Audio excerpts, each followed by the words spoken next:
నమస్తే, welcome to organ news. ముందుగా headlines. Nara Lokesh 52వ ప్రజా దర్బార్ కార్యక్రమం. రోజు రోజుకు ప్రజా దర్బార్ కు పెరుగుతున్న ఆదరణ. ఏపీకి రాష్ట్రపతి ద్రౌపది ముర్ము. రాష్ట్రపతికి ఘన స్వాగతం పలికిన గవర్నర్, సీఎం మరియు డిప్యూటీ సీఎం. క్రీడా పోటీలతో మెరికల్ లాంటి క్రీడాకారులు వెలుగులోకి వస్తారు. కరీంనగర్ జిల్లా కలెక్టర్ పమేలా సత్పతి. ఆలేరు మండలాన్ని రెవెన్యూ డివిజన్ గా ఏర్పాటు చేయాలి. ప్రభుత్వ whip Aleru MLA Beerla Ilaiah demand. మంగళగిరిలో నారా లోకేష్ నిర్వహిస్తున్న ప్రజా దర్బార్ 52వ కార్యక్రమమని ప్రజలు హాజరయ్యారని అన్నారు. ప్రజలు ఇచ్చిన వినతులను నారా లోకేష్ స్వీకరించి వారి సమస్యలను త్వరగా నెరవేర్చేలా చర్యలు తీసుకుంటామని హామీ ఇచ్చారు నారా లోకేష్.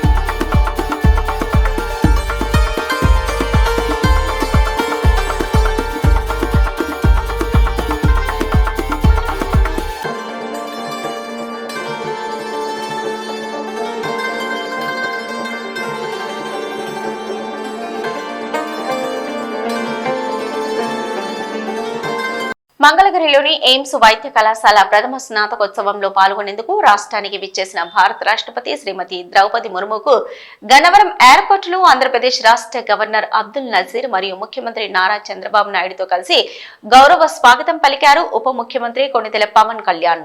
క్రీడా పోటీలతో గ్రామీణ ప్రాంతాల్లోని మెరికల్ లాంటి ఎందరో క్రీడాకారులు వెలుగులోకి వస్తారని జిల్లా కలెక్టర్ పమేలా సత్పతి అన్నారు. కరీంనగర్లోని అంబేద్కర్ స్టేడియంలో జిల్లా స్థాయి సీఎం కప్ పోటీలను లాంఛనంగా ప్రారంభించారు. అంతకుముందు ఆమె జ్యోతి ప్రజ్వలన చేసి ఒలింపిక్ క్రీడా పతాకాన్ని ఆవిష్కరించి క్రీడా జ్యోతిని వెలిగించారు. అనంతరం మాట్లాడుతూ గ్రామ స్థాయి నుంచి ప్రారంభించిన సీఎం కప్ పోటీలకు క్రీడాకారుల నుంచి మంచి స్పందన వచ్చిందన్నారు. క్రీడాకారులు సీఎం కప్ పోటీలను సద్వినియోగం చేసుకుని రాణించాలన్నారు. క్రీడాకారులందరికీ కూడా పేరు పేరున నమస్కారం తెలియజేస్తా ఉన్నా. ముఖ్యంగా గత సంవత్సర కాలంగా ముఖ్యమంత్రి రేవంత్ రెడ్డి గారి పరిపాలనలో ఈ రాష్ట్రంలో మరి అన్ని వర్గాలను అన్ని రంగాలను అభివృద్ధి పరుస్తూ క్రీడా రంగం మీద కూడా ఫోకస్ పెట్టి గ్రామ స్థాయిలో, మండల స్థాయిలో, జిల్లా స్థాయిలో, రాష్ట్ర స్థాయిలో ఉన్నటువంటి క్రీడా నైపుణ్యం, క్రీడలలో మరి ముందంజలో ఉన్నటువంటి వారి యొక్క నైపుణ్యాన్ని బయటకు తీసి దేశ స్థాయిలో క్రీడాకారులను తీర్చిదిద్దాలే, రాష్ట్రానికి పేరు తీసుకురావాలనే ఉద్దేశంతో ఈ సీఎం కప్ పెట్టడం జరిగింది.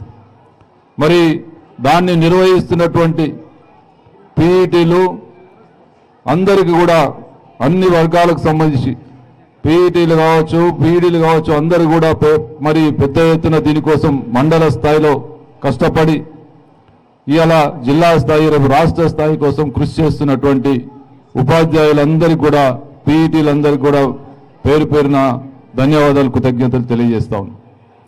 మరి ఈ క్రీడా నైపుణ్యాన్ని ప్రదర్శించడం వల్ల మీ యొక్క మరి ఏ పిల్లలకు ఏ రంగంలో ఏ విధంగా నైపుణ్యం ఉన్నదని తెలవాలంటే ఇటువంటి కప్పు నిర్వహించాల్సిన అవసరం ఉంటుంది.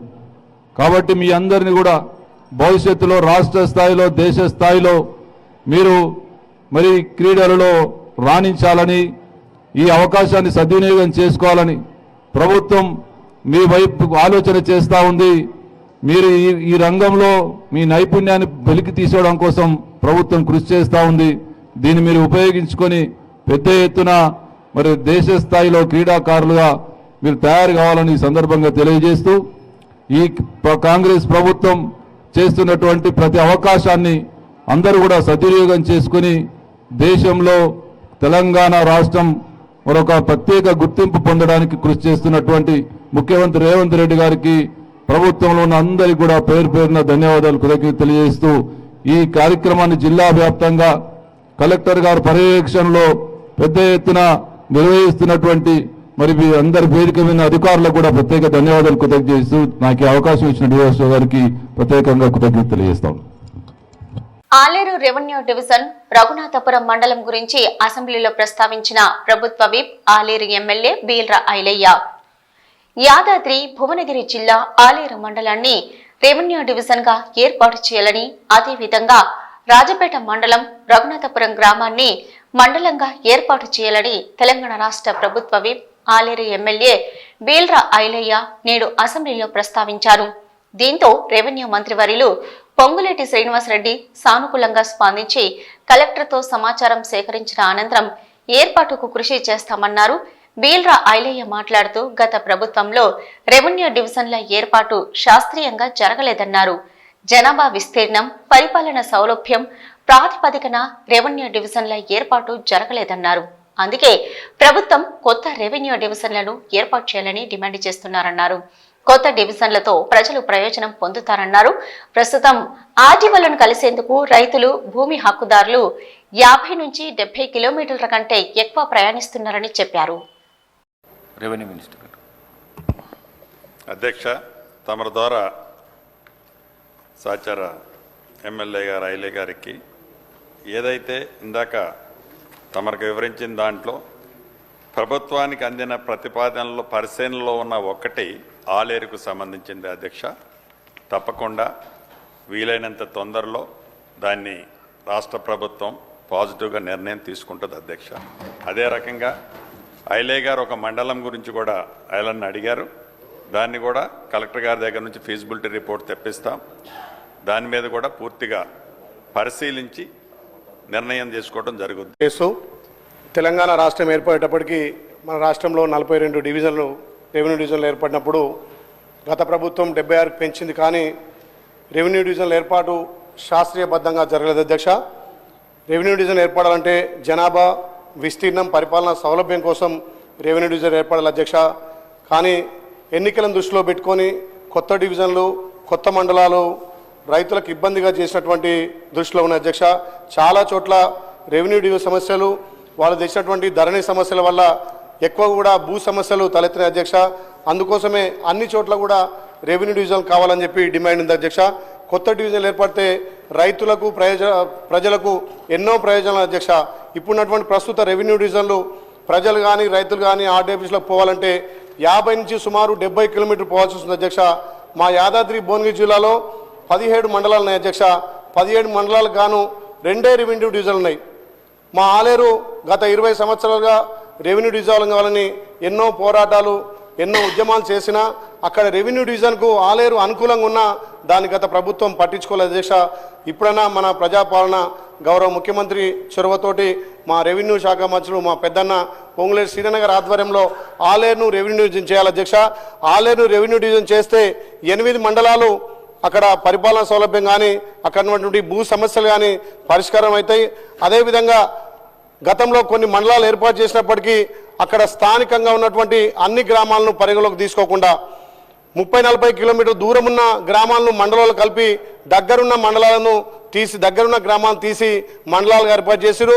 ఉదాహరణకు మోటకొండ మండలంలో పక్కనే ఉన్న 4-5 కిలోమీటర్ల గ్రామాలు కలపకుండా 30 కిలోమీటర్ దూరం కలపడంతో ఆ మండలానికి రావాల్సిన ఇబ్బంది ఉంది అధ్యక్ష. గత 20 సంవత్సరాలుగా రాజాపేట పెద్ద మండలం, దాంట్లో రఘునాథపురం మండలంగా కావాల్సినటువంటి అర్హతలు అన్నీ ఉన్నా కానీ ఆ రఘునాథపురాన్ని మండలంగా ఏర్పాటు చేయాలి అధ్యక్ష.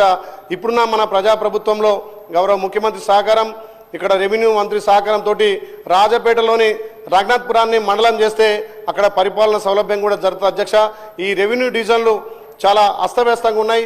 ఇప్పుడు మన ప్రభుత్వంలో కొత్త రెవెన్యూ డివిజన్లు ఏర్పాటు చేసి అక్కడ ప్రజలకు, ఇక్కడ రైతులకు లబ్ధి జరిగే ఉండాలి. కాబట్టి ఎక్కువ కూడా భూ సమస్యలు, ధరణి సమస్యలు అధ్యక్ష. ఆ ధరణి సమస్యల వల్ల రోజు రైతులు ఇక్కడ ఆర్డీఓ ఆఫీసులకు తిరగాల్సిన అవసరం ఉంది. కాబట్టి మన ప్రభుత్వం తీసుకున్నటువంటి ఈ ధరణిని ప్లేస్లో భూమాతగా చేసినందుకు నిజంగా ప్రభుత్వానికి ప్రత్యేకంగా ధన్యవాదాలు. రెవెన్యూ మినిస్టర్ కూడా దీని చొరవ చూపి ఈ ధరణి సమస్యలకు తొందరనే చరమగీతం పాడినందుకు కూడా ప్రభుత్వానికి ప్రత్యేకంగా ధన్యవాదాలు తెలుస్తూ మా ఆలేరును రెవెన్యూ డివిజన్గా చేయాలని చెప్పి మీ ద్వారా విజ్ఞప్తి చేస్తూ అదేవిధంగా రాజపేటలోని రంగనాథపురాన్ని మండలంగా చేయాల్సిందిగా విజ్ఞప్తి చేస్తారు. పిఠాపురం ప్రజా ఫిర్యాదుల పరిష్కార వ్యవస్థ కార్యక్రమంలో వివాదం చోటు చేసుకుంది. పెండింగ్ బిల్లులు చెల్లించడం లేదని కలెక్టర్ ను అసభ్య పదజాలంతో దూషించాడు మున్సిపల్ కాంట్రాక్టర్ దివానం. అతన్ని నిలవరించి బయటకు లాక్కుని వెళ్లారు పోలీసులు. గత 7 నెలల్లో అన్నా క్యాంటీన్లు చేశాను. జిల్లాలో గొల్లపురం, పిఠాపురం ఏరియాస్లో తునింది. ఇప్పటికి వచ్చిన ఓపెనింగ్ అయిపోయి కానీ ఏ విధమైన పరిష్కారం నాకు బిల్లు ఇవ్వలేదు. అలాగే డీసిల్టేషన్ కాలువల పూర్తి తీశాను. అవి కూడా ఇప్పుడు వచ్చి 40 లక్షలు బిల్లు ఇవ్వలేదు. నేను అడుగుతుంటే రేపు మాపు అంటున్నాడు ఈ కమిషనర్. నా వర్క్ ఇంకా పూర్తి అయిపోయింది. ఇతను నా మెష మీద ఇంకోటికి ఇచ్చేసి 50,000 రూపాయలు చొప్పున ఆ దగ్గర లంచాలు తినేసి నేను 30% లెస్ చేశానండి వర్క్. నామినేషన్ మీద ఇచ్చేస్తున్నాడు 50,000 చొప్పున ఎడగొడేసి ఇచ్చేసి వాళ్ళ దగ్గర ఈయన కుమ్మక్కైపోయి మొత్తం A to Z 40 లక్షల బిల్స్ ఇప్పుడు చేర్చుకున్నాడు ఇతను ఈ కమిషనర్. నేను కలెక్టర్ గారు రిప్రజెంటేషన్ ఎన్నిసార్లు అడిగినా ఈ నెల ఇచ్చేస్తాను, ఆ నెల ఇచ్చేస్తాను అంటారు. ఇప్పుడు 18 ఇస్తానంటున్నారు. మళ్ళీ అది దిక్కున్న వాడితో చెప్పుకుంటున్నారు కలెక్టర్ గారు. అలాగే కమిషనర్ కౌన్సిల్ అబ్జెక్షన్ పెట్టారంటున్నారు. కౌన్సిల్లో నన్ను 5% ఇస్తేనే కానీ నాకు బిల్స్ ఇవ్వద్దని కౌన్సిల్లో చెప్పారు. ఇంకేం చెప్పండి. కళ్ళం మళ్ళా పుస్తకాలు కూడా తాగట్టేట్టుకుని ఎద వ్యాపారం చేస్తున్నామండి. ఈ గవర్నమెంట్ కంటే పోయిన గవర్నమెంట్ చాలా నయం. నన్ను అడిగితేనే ఓవర్ గవర్నమెంట్ డబ్బులు లేవని బయటకు పోయేవాళ్ళు. ఈ గవర్నమెంట్ లో ఉన్నాయన్నారు. ఇప్పుడు వచ్చి అన్నం పెట్టినోడికి, అన్నా క్యాంటీన్ కట్టినోడు డబ్బులు ఇవ్వలేదంటే ఇది ఒక గవర్నమెంటా? నేను కట్టి 7 నెలలు అవుతుంది. నా ఆవేదన వివేక సోదరులందరూ అర్థం చేసుకుంటారని ఈ కమిషనర్ వచ్చాక 10 మీటర్లు కూడా సిమెంట్ రోడ్డు, 10 మీటర్లు సిమెంట్ రోడ్డు అయితే చెప్పించి కొట్టించుకుంటాను.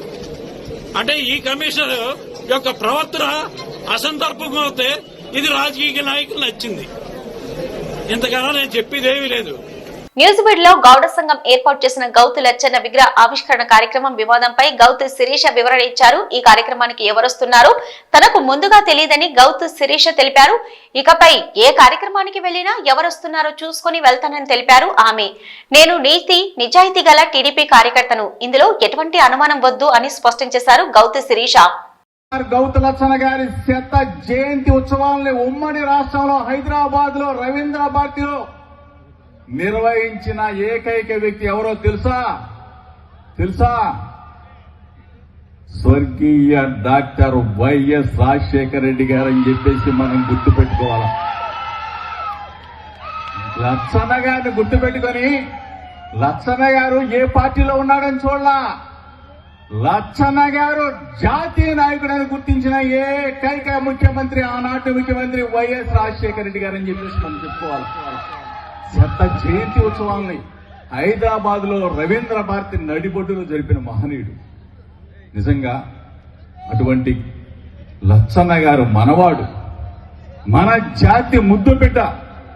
ఆయన మన జాతికే ముద్దు బిడ్డ కాదు, అందరూ రాజకీయ నాయకులు, అందరూ పార్టీల వాళ్ళు, ప్రతి ఒక్కళ్ళు కూడా లచ్చన్న గారు మావాడే అని అనుకుంటాడు. ఎందుకంటే అందరి వాడు సర్దార్ గౌతు లచ్చన్న గారు అని చెప్పేసి మనం అందరం కూడా ఆయన స్ఫూర్తిగా తీసుకోవాలని చెప్పేసి మీ అందరూ కూడా చెప్తూ బలహీన వర్గాల మనం అవుతుంది. ఈరోజు అందరికీ నమస్కారం. నిన్న సాయంత్రం నూజివీడులో జరిగిన తాతయ్య గారి విగ్రహ ఆవిష్కరణ కార్యక్రమంలో జరిగిన కొన్ని సంఘటనల మీద ఈరోజు ఉదయం నుంచి సోషల్ మీడియా తాలూకా పోస్టులు చూస్తూనే ఉన్నాను. అక్కడ ఏం జరిగిందో తెలియకుండా మాట్లాడుతున్న వాళ్ళ గురించి కాకుండా శిరీషమ్మ పొరపాటు చేసిందా అని, ఏమ్మా ఇలా జరిగింది అని నా గురించి అభిమానంతో ఆప్యాయంగా జరిగింది తెలుసుకోవడానికి ఫోన్లు చేస్తున్న సోదరుల గురించి, సోదరీమణుల గురించి వివరణ ఇవ్వాలని మీ ముందుకొచ్చాను. నెల రోజుల క్రితమే డిసెంబర్ 15న నూజివీడులో ఆ కార్యక్రమం ఉంది అని కృష్ణా జిల్లా గౌడ సంఘం నాయకులందరూ నన్ను కాంటాక్ట్ చేసిన పిదప మనవరాలిగా ఆయన విగ్రహాన్ని మీరే ఆవిష్కరించాలి అని చెప్తే ఖచ్చితంగా వస్తారని అన్నాను. ఇంతకు ముందు కూడా లచ్చన్న గారి విగ్రహాలకి ఆయన కుటుంబ సభ్యురాలిగా ఆవిష్కరణకు వెళ్లాను, ఇప్పుడు వెళ్తున్నాను కూడా. ఇది తెలిసి జరిగిన పొరపాటు కాదు, తెలియక జరిగిన పొరపాటు అయినప్పటికీ కూడా ఈరోజు ఉదయం నుంచి సోషల్ మీడియాలో దీని మీద విపరీతంగా స్పందిస్తున్న వాళ్ళకి మీ సోషల్ మీడియా, మీ సోదరి గౌతు శిరీషగా ఒక విన్నపం. తెలుగుదేశం సోషల్ మీడియా అంటే చాలా అభిమానం ఉన్న అమ్మాయిని. సోషల్ మీడియాలో మీ అందరూ నాతో పంచుకుంటున్న ప్రతి అభిప్రాయాన్ని అధిష్టానం దృష్టికి తీసుకెళ్లే మీ గౌతు శిరీషని. అలాంటిది తెలిసి తప్పు చేస్తానని ఎలా అనుకుంటారండి? 6 నెలలుగా పలాస నియోజకవర్గంలో గతంలో చంద్రబాబు నాయుడు గారిని పార్టీని దూషించిన వాళ్ళు ఈరోజు మన అధికారంలో ఉన్నామని, ఎన్నికల్లో గెలిచిన మరుసటి రోజు నుంచి పార్టీలోకి వస్తామని క్యూలు కట్టినా కనీసం పార్టీ ఆఫీస్ లోపలికి కూడా నేను తీసుకురావట్లా. శిరీషమ్మ మీద నమ్మకంతో, గౌరవంతో 41,000 మెజారిటీ ఇచ్చిన తెలుగుదేశం, జనసేన, బీజేపీ కార్యకర్తలతోనే నా ప్రయాణం. అంతేగాని ఈరోజు గెలిచామని మన పార్టీలోకి వచ్చిన ఏ ఒక్కరిని తీసుకోనని తెగేసి చెప్పాను. ఆ మాట మీదే నిల్చున్నాను. అది నా కమిట్మెంట్ పార్టీ పట్ల. ఇక పోతుల సునీత గారు రాజీనామా చేస్తున్నారు వైసీపీకి అన్నప్పుడు మొట్టమొదటిగా జమిలీ ఎన్నికల దిశగా కేంద్రం అడుగులు వేస్తుంది. రేపు మధ్యాహ్నం 12 గంటలకు లోక్సభలో 2 కీలక బిల్లులను ప్రవేశపెట్టనుంది కేంద్ర ప్రభుత్వం.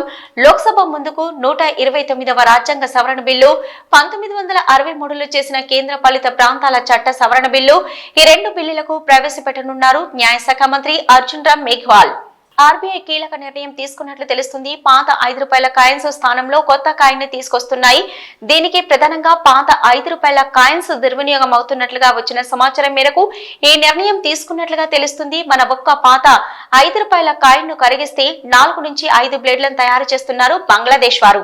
ఒక్కో బ్లేడ్ ధర ₹2 వేసుకున్న 5 కాయిన్స్ తో ₹10 సంపాదిస్తున్నారు. దీంతో భారత్ నుంచి బంగ్లాదేశ్ కు ₹5 కాయిన్స్ స్మగ్లింగ్ అవుతున్నట్లు అధికారులు గుర్తించారు.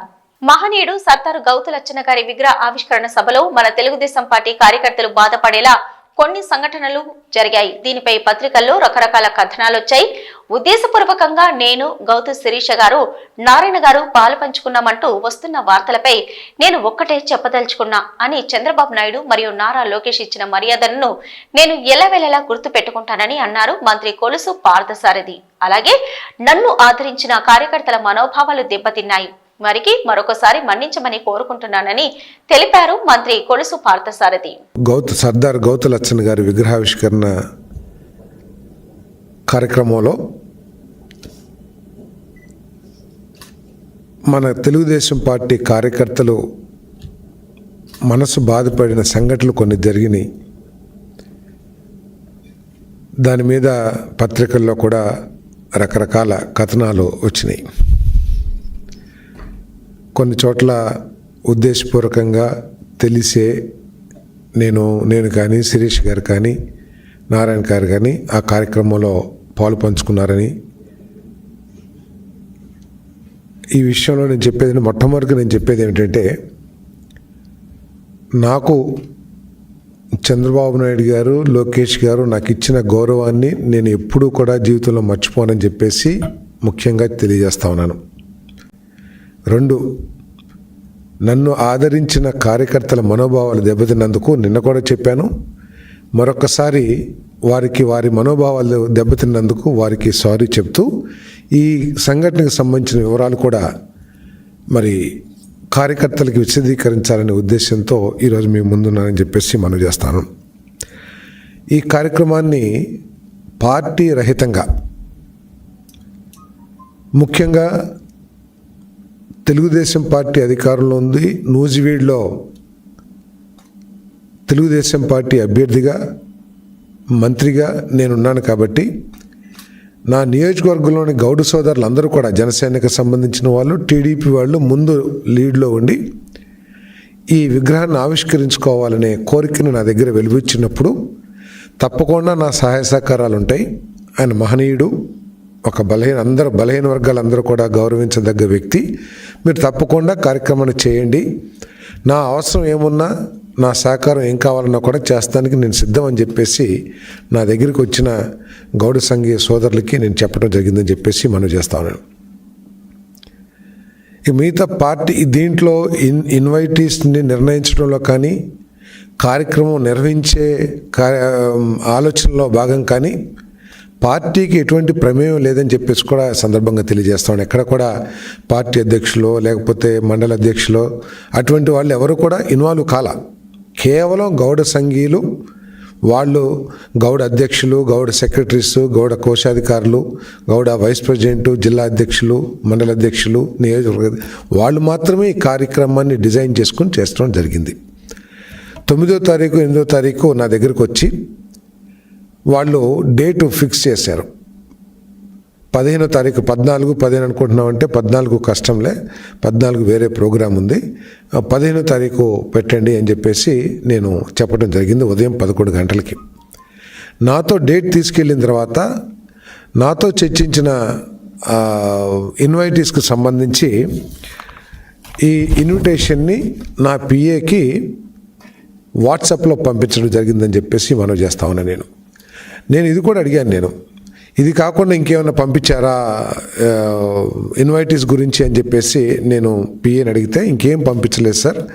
దాని కింద నేను కూడా చెక్ చేశాను, ఎందుకంటే వాస్తవాలు తెలుసుకోవాలి కాబట్టి. కేవలం ఇది ఇన్విటేషను ప్లస్ కింద నూజివీడ్ టౌన్లో గౌడ సంఘం ఆధ్వర్యంలో నిర్మాణం అవుతున్న గౌతు లచ్చన్న గారి కాంస్య విగ్రహావిష్కరణ కార్యక్రమం డిసెంబర్ 15 ఆదివారం ఉదయం 11 గంటలకు సారథి గారు డేట్ ఫిక్స్ చేసి చెప్పారు, కావున షెడ్యూల్లో రాయించగలరని చెప్పేసి మా పిఏ కూడా పెట్టారు. ఇన్విటేషను ఎవరెవరు ఇన్వైటీస్ ఉన్నారని చెప్పేసి. సో తర్వాత వాళ్ళు ఏదైనా ఇన్విటేషన్ కొట్టుండొచ్చు. తర్వాత అందరికీ తెలిసిందే 9 తర్వాత బిజీగా అందరం కూడా బిజీగా ఉన్న కలెక్టర్స్ కాన్ఫరెన్స్ కానివ్వండి, లేకపోతే విజన్ 2047 కార్యక్రమం కానివ్వండి, వీటిల్లో బిజీగా ఉండి వారి ఇన్విటేషన్స్ని పూర్తిగా చదివే ప్రయత్నం కూడా నేను చేయలేదు. ఎందుకంటే నాకు తెలిసింది మెయిన్ వాళ్ళందరూ కూడా మన పార్టీకి సంబంధించిన వాళ్ళు ఉన్నారు, ఒక్కళ్ళే ఉన్నారు. ఇది కూడా అడిగాను, ఏంటి వైఎస్ఆర్సీపీ నాయకురాలని కూడా పిలుస్తున్నారా అని అడిగాను. సార్ వాళ్ళు రారులేండి, ఊరినే కాదు మా చైర్మన్ కదా అని చెప్పేసి వేసామని చెప్పేసి చెప్పారు. సరే, నేను అది సీరియస్గా తీసుకోలేదు. BRS party working president KTR పిలుపు మేరకు లగచల రైతులపై కాంగ్రెస్ ప్రభుత్వం తీరును నిరసిస్తూ బీఆర్ఎస్ పార్టీ ఆందోళన చేపట్టారు. కరీంనగర్ నగర బీఆర్ఎస్ పార్టీ అధ్యక్షులు చల్లా హరిశంకర్ ఆధ్వర్యంలో చేపట్టిన ఈ నిరసనలో జిల్లా అధ్యక్షులు జీవి రామకృష్ణారావు ముఖ్య అతిథిగా హాజరై అంబేద్కర్ విగ్రహానికి పూలమాల వేసి ఘన నివాళులర్పించారు. అనంతరం లఘుచల రైతులపై కేసులు ఎత్తేసి వెంటనే విడుదల చేయాలంటూ అంబేద్కర్ విగ్రహానికి వినతి పత్రం సమర్పించారు. భారత రాజ్యాంగంపై ప్రమాణం చేసి అధికారంలోకి వచ్చిన కాంగ్రెస్ ప్రభుత్వం అడుగడుగునా రాజ్యాంగాన్ని కాలరాస్తుందని మండిపడ్డారు.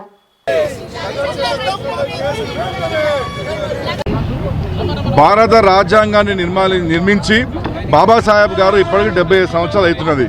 ఈ 75 సంవత్సరాలు అయినప్పటికీ కూడా ఈ రాష్ట్ర ముఖ్యమంత్రి రేవంత్ రెడ్డి గారు ఇదే పవిత్రమైనటువంటి రాజ్యాంగం మీద ప్రమాణం చేసి రాష్ట్ర ముఖ్యమంత్రి ప్రమాణ స్వీకారం చేసి అన్ని వర్గాల ప్రజలు మంచిగా చూసుకుంటామని చెప్పి వారు ఏదైతే మాట ఇచ్చిందో ఆ మాటను తప్పి ఈరోజు దళితుల గిరిజనుల పట్ల అనుచిత చేసుకుంటాం, వాళ్ళ పైన కక్ష సాధింపు చేసుకొని వాళ్ళని చాలా అన్యాయానికి గురి చేసి వాళ్ళ బాబాసాహెబ్ గారు రచించిన రాజ్యాంగాన్ని ఇవాళ అవమాన పాలు చేస్తున్నారు.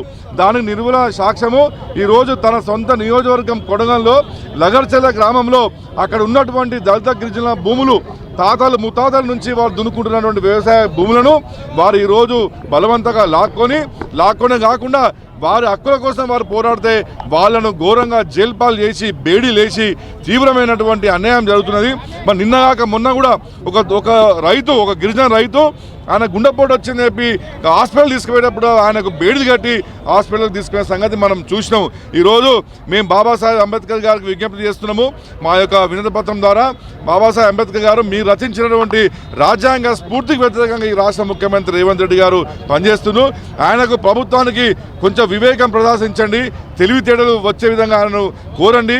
అదేవిధంగా ఈ యొక్క ప్రజలను ప్రత్యేకంగా గిరిజన దళితులను మంచిగా చూసుకోమని చెప్పి ముఖ్యమంత్రి గారికి కనువిప్పు చేయాలని చెప్పి కూడా ఇవాళ మేము భారత రాష్ట్ర సమితి కరీంనగర్ జిల్లా శాఖ తరఫున ఇచ్చినాము.